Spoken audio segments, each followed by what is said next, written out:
ada membincangkan berkenaan dengan beberapa isu-isu yang berbangkit berkenaan dengan perjuangan pemuda selama ini untuk memastikan kebajikan pekerja-pekerja muda, terutamanya pasca pandemik, di kalangan anak-anak muda yang terlibat dalam gig ekonomi. Dan tadi pun kita update dalam mesyuarat apa yang telah kita lakukan sepanjang 2 bulan ini, soal pertemuan-pertemuan yang dilakukan dengan pihak pejabat Perdana Menteri, Menteri Kewangan, KWSP, dan yang terbaru semalam dengan pihak Perkeso. Ini semua adalah antara usaha di peringkat Pergerakan Pemuda UMNO Malaysia untuk memastikan aspek kebajikan dan juga keselamatan pekerja-pekerja dalam sektor gig ekonomi, khususnya rider-rider ataupun penghantar dalam e-hailing ini terjamin. Dalam konteks jangka masa panjang, sudah tentu kita harus melihat bagaimana industri ini harus dikawal selia mengikut garis panduan yang harus diadakan ataupun framework regulation yang perlu dikeluarkan oleh pihak kerajaan.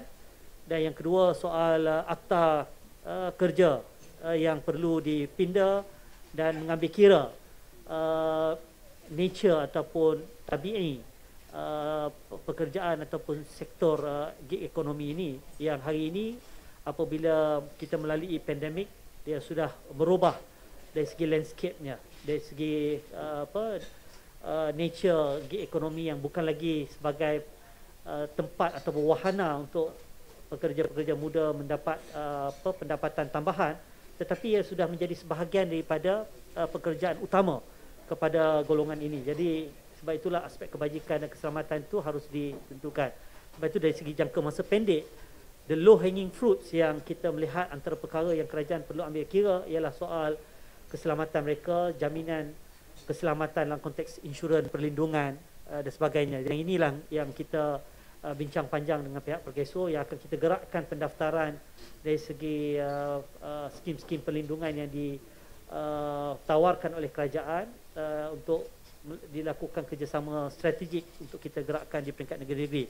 Dan ini yang kita bincangkan tadi, supaya pemuda di semua peringkat negeri-negeri dan juga cawangan-cawangan untuk kita mengambil peluang ini untuk kita memastikan lebih ramai pekerja-pekerja muda yang terlibat. Jadi ini antara perkara yang kita bincangkan tadi.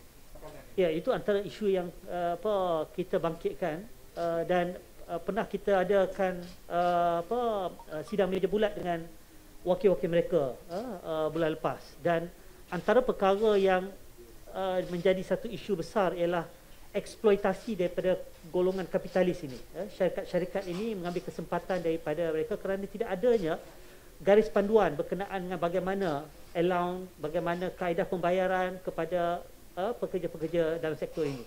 Dan mereka boleh dibuang pada bila-bila masa kalau tidak mengikut satu ketetapan yang dibuat oleh syarikat yang boleh berubah-ubah dan mengikut tier yang pelbagai, yang berbeza-beza di antara satu dengan yang lain. Jadi disebabkan tidak adanya garis panduan ini, akhirnya kebajikan mereka juga